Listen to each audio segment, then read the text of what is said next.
Hi, thanks for joining me on another video. And I'd like to make a video about what's wrong with the phrase personal savior.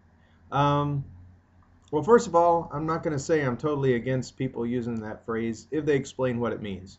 But let me give you an example of what my concern is. This is my personal spoon. It's mine. It's my personal spoon. And I'm using a personal laptop, which is a little bit different from what's normally called a personal computer. And I'm sitting here at the table with my personal Bible. And here's some, actually, a pitcher full of my personal cornflakes.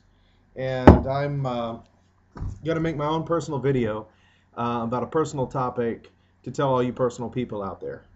And I know I sound weird because I keep using the word personal and I'm not explaining what it means, and it adds absolutely nothing to my message of what I'm saying to you right now, except to point out that if you don't, if the word personal doesn't have a meaning, then don't use it. And if you need to consider, if you're using the phrase personal savior to somebody who has not grown up in an evangelical environment and is not used to it, it might just sound a little strange to them. Why aren't you just saying my savior? Why do you say personal savior?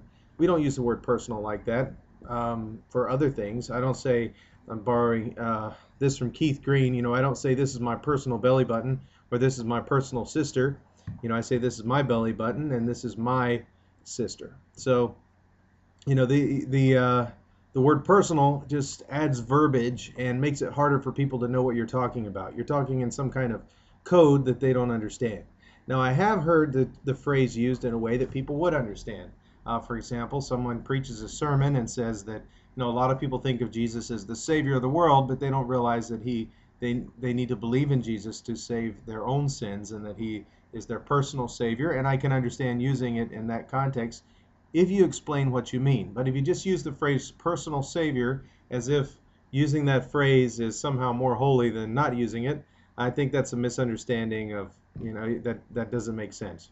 And after all, the phrase personal savior is not in the Bible. Savior is, my Savior is, if I believe that's in the Psalms.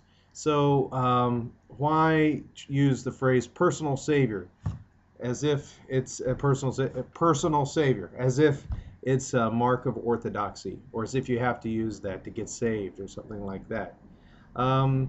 So yeah, think about that. If you're prone to using the phrase personal savior, is the person you're listening to, does that add anything to the conversation? Does it make it harder for them to understand what you're saying? Sometimes our Christianese can make it a little harder, and that little bit of Christianese is not even in the Bible, so it's just something to think about. God bless you, and thank you for watching the video.